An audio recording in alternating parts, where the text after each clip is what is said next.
Oke, seperti apa pengalaman gagal bayar di aplikasi Adapundi dari orang-orang yang curhat ya? Karena aplikasi Adapundi ini adalah aplikasi yang memiliki rating 4,7 dan dia juga sudah resmi OJK.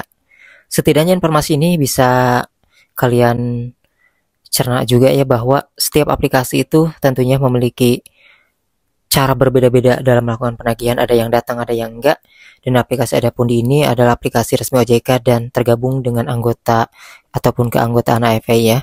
Oke, jadi di sini setelah lebaran ataupun pas mau lebaran kemarin, banyak banget nih orang-orang yang melakukan pinjaman di aplikasi Adapundi ini.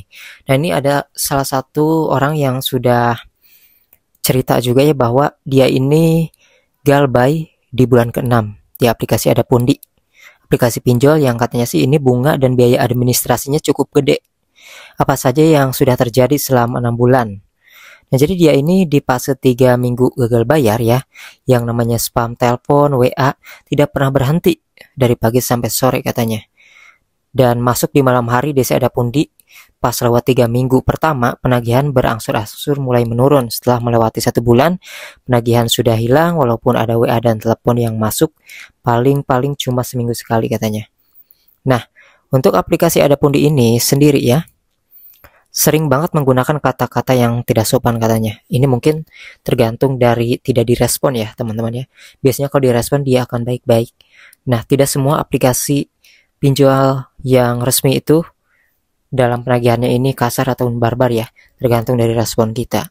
Namun yang pasti di sini dia itu kirimin foto dan video DC pinjol yang sedang OTW lewat WA katanya. Namun sudah sampai 6 bulan tidak ada DC yang datang ke rumah.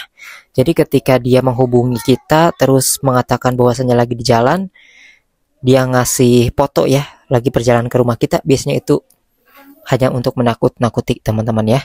Dan dia juga di aplikasi itu cukup besar, galbay di nominal 10 jutaan, dan dia bisa menyimpulkan hal ini karena pada saat mengajukan KUR ke Bank BRI, pengajuan pinjamannya masih di ACC sama pihak BRI. Jadi di sini dia mengatakan datanya di aplikasi ini tidak masuk ke SLIK OJK ataupun BI checking. Namun tergantung ya, setiap orang berbeda-beda. Itu tergantung dari si DC aplikasinya mau masukin kita ke SLIK OJK atau enggak, ke BI checking masuk atau enggak, kayak gitu ya. Nah, kira-kira pengalaman teman-teman seperti apa? Tulis di kolom komentar. Yang pasti pengalamannya akan berbeda-beda ya.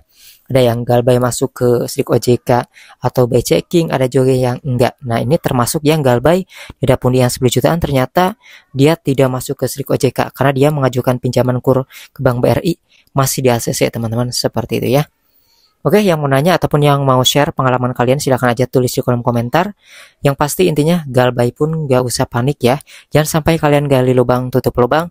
Jangan sampai minjam lagi di aplikasi-aplikasi lain. Kalau misalnya udah gak sanggup bayar, udah stop aja.